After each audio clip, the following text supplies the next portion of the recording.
বাজার ঘাটের থেকে শুরু করে চিকিৎসা থেকে শুরু করে আমরা সবাই তো একসাথে দিচ্ছি কি দিন নাই, সবার পকেটে আমাদের কোনো আয়ের উৎস আছে? আমাদের কোনো আয়ের উৎস নাই, কিন্তু তারপরেও আমরা নিজেদের পকেট থেকে যাই যতটুকু পারছি আমরা এভাবে চালাই আসতেছি। দেখেন, একটা রুমে ছিলাম, অফিসটা চেঞ্জ করছি, এখন কিন্তু আমাদের খরচ বের হয়ে গেছে, আরো বাড়তি হয়ে গেছে।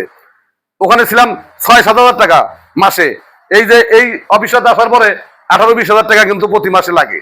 কোনোদিন কিন্তু আমরা কাউকে বলিনি 10 টাকা দাও, কোনো নেতাকেও বলিনি, কোনো পার্সনকে বলিনি। আমরা যারাই আছি আমরা পকেট থেকে টাকা দিয়ে, এই সংগঠনের প্রতিটা লোক পকেট থেকে টাকা দিয়ে আমরা কিন্তু এই সংগঠনটা পরিচালনা করে আসতেছি।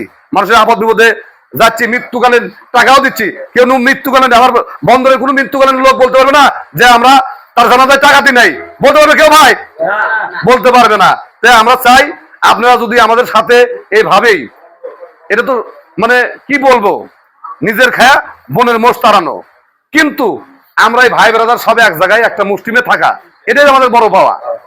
এখন দীর্ঘদিন থাকছি আপনাদের সাথে, অনেকের সাথে মন খোলাখুলি, হয়তো মন ভাঙাভাঙি হয়েছে, আবার এক হয়েছি। তবে আমি দুটো পায়ে হাত দিয়া যদি আমার কোনো ভুল ত্রুটি থাকে, হয়তো আমার মনের অজান্ত আপনারা কষ্ট দিয়ে থাকি, আল্লাহ রাস্তায় মাফ করে দিবেন। কারণ দীর্ঘদিন আপনাদের সাথে যাচ্ছিলাম, অনেক স্মৃতি আছে, অনেক কষ্ট আছে, অনেক দুঃখ আছে, যেগুলা মনে হলে মানে কষ্ট লাগে।